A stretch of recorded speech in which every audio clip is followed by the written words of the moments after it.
Hi, hello. I hope we're doing well today. I have my little Christmas mug. Look at that! And I'm wishing everyone a happy holidays wherever you are in the world. And if the holidays are a little bit difficult for you, I'm sending you so much love and I see you and I validate everything you're going through and I hope that things get better for you. This was a good year and this is a good latte. I learned so much this year and I just want to take a moment to reflect on everything and have a little bit of vulnerability and honesty about exactly where my headspace was at this year, but also just reflect on what the fuck even was 2025. Because I felt it, you felt it, everything was so unpredictable to what was happening in the world, to what was happening in our own lives on a personal level. It was nothing I could have anticipated was actually going to happen. And I started the year with a certain set of goals that I wanted to achieve, New Year's resolutions.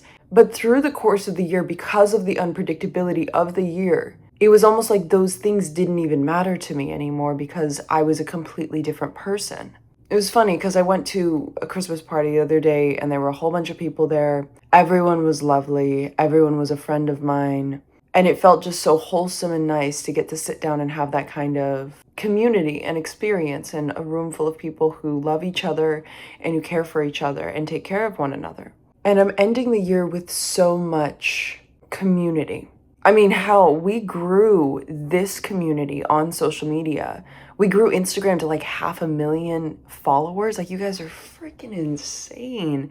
Just want to take a moment to say that, just because I never could have anticipated or known that simply sharing who I am and choosing to have a voice and choosing to share how I'm feeling could not only have this kind of impact, but could reach this many people and help this many people by just being vulnerable about who I am.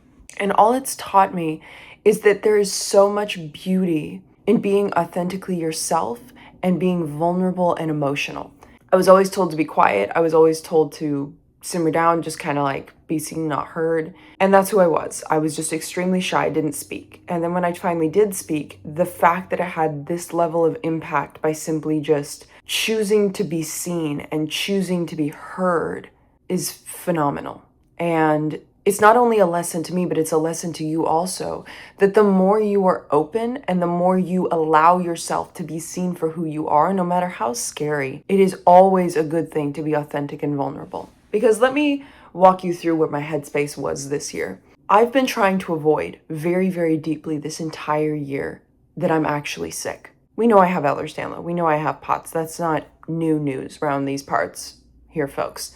Round here, folks. Round these parts here, folks. Whatever that saying is. And I feel like this whole year I've been trying to run away from that fact or prove that, yes, I'm sick, but I can still do this. And it reached such a point where it's like I was running, I wanted to run a half marathon, but my bones physically don't function the way another person's do. So I ran 7 miles and I ended up pinching something in my spine and injuring it so bad, getting a compression injury in my spine, couldn't walk for 4 days. And that's not normal or predictable or good. Same with school. Mental stress also affects people with Ehlers-Danlos the same way that physical stress does. So as you're putting yourself through all those tests, as you're memorizing all that information, as you're studying, you are physically taxing yourself out. And I made myself exhausted to the point that I didn't want to talk to anyone. I didn't want to go anywhere. I got severely depressed.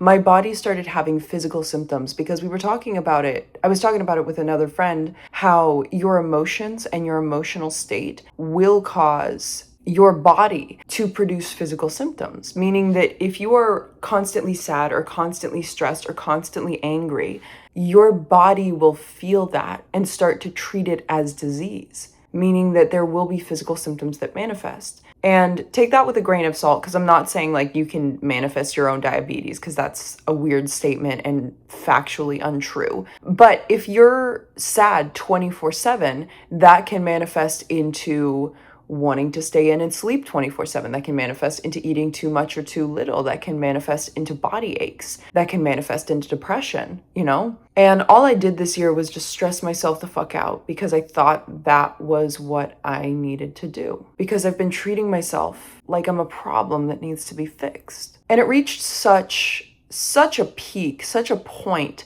that after finals, the only thing that I was physically and mentally capable of doing was sitting on my bed and painting some sunflowers. And I painted this ridiculous drawing of these sunflowers, and it took like 4 or 5 hours. And I was watching a whole bunch of old movies because I've never seen The Godfather. I've never seen How to Lose a Guy in 10 Days. Like all of these old classics, I've never seen them. And I was like, that's ridiculous that I've never seen these movies. And I'm sitting on my bed and I'm painting these sunflowers. And I'm feeling so alive for just a second. I finally felt like my chest relax. Because throughout the semester and throughout when I was running, I would always get these like horrible stabbing heart pains. I don't know what they were. I still don't. But it would be like I would just be sitting on my bed and then all of a sudden it felt like my heart was getting squeezed. And it was like so intense and it felt like I couldn't breathe. It felt like I couldn't breathe when it happened. I couldn't take a deep breath.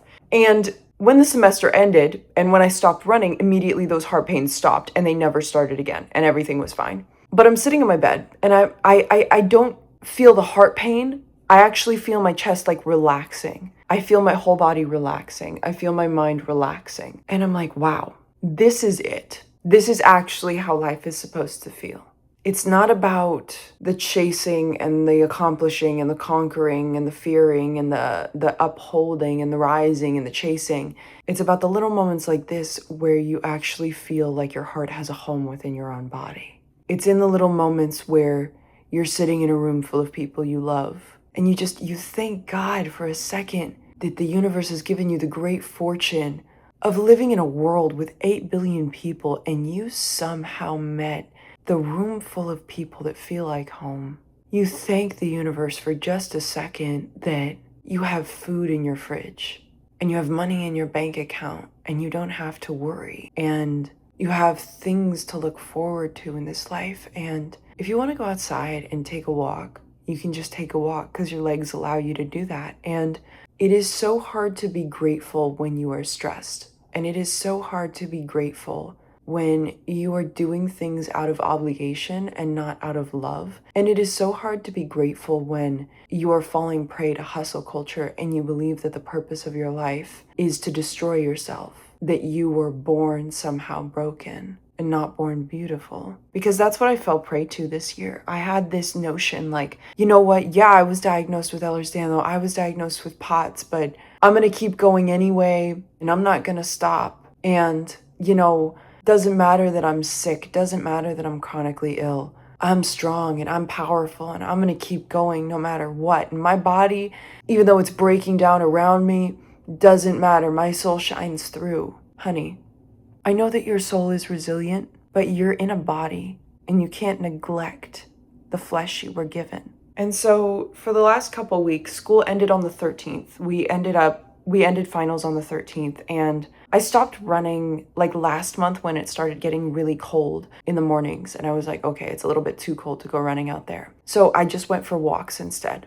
And I started drinking more tea and I started painting more. And I started writing the first chapter of my book. And I started being consistent with my skincare routine. And I started calling my loved ones on the phone more. And it's funny because I've been trying so hard this year to make different opportunities work, to make different things work, to try and, I was trying to shadow psychologists and get people to write me back and trying to pull together all these different strings to try and get a big win for the year. That was my thing. I just wanted one big win. I didn't want my work to be in vain that I did this year. I wanted a win, right? And it was funny because I'm someone that believes in spirituality a little bit. If you don't, take this next sentence with a grain of salt.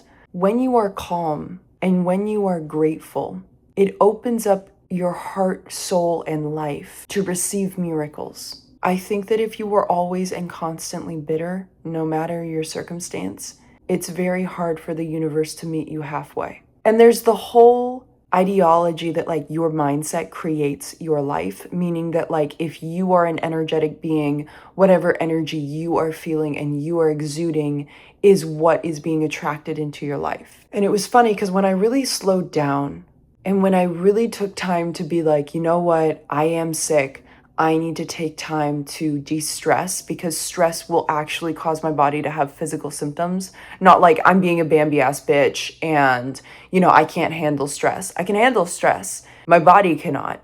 My body freaks out under stress. My body is hypersensitive to stress, and my body will give me multiple physical symptoms. Like, I'll wake up and my shoulder will be dislocated if I had a stressful day. That kind of shit. I will wake up and like I will not be able to walk because I'm so dizzy and feel like I'm about to pass out. Kind of symptoms that happen when I'm stressed. And so I de-stressed and I didn't let my body go through that. And like I said, I did everything that I did.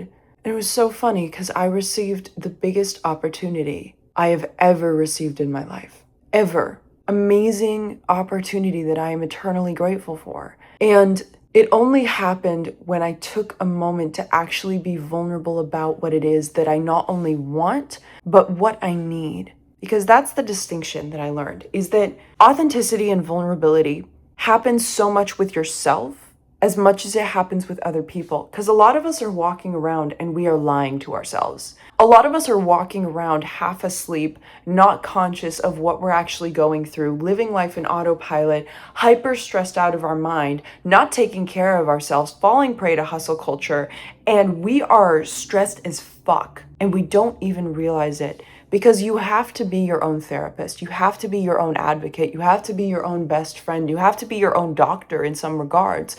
You have to know, in the strangest way possible, how to do surgery on your own soul.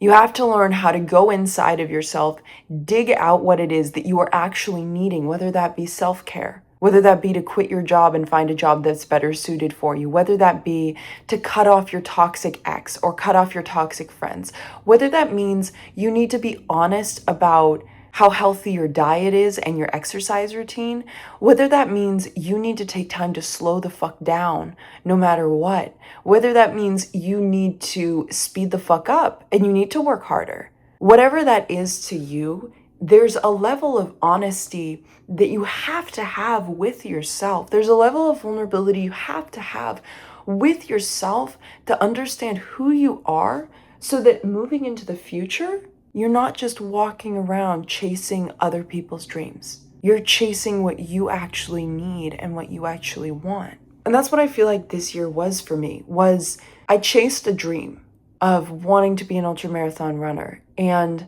wanting to be a psychiatrist. The issue is that even though I want that, that is not what I need.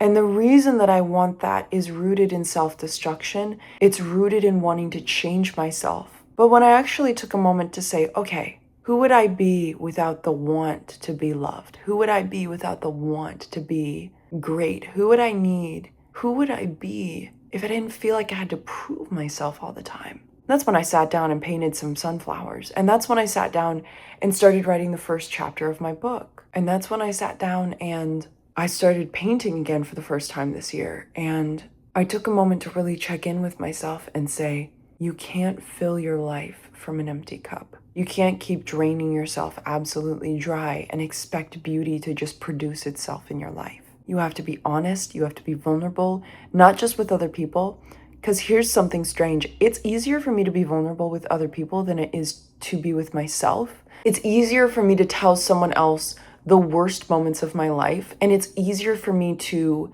even say what I'm saying right now in front of an audience than it is to actually sit down with myself and journal and be honest about what I need versus just put myself through a routine and force myself to do everything. I'm very, very hesitant at actually doing what is best for me. And that is no longer.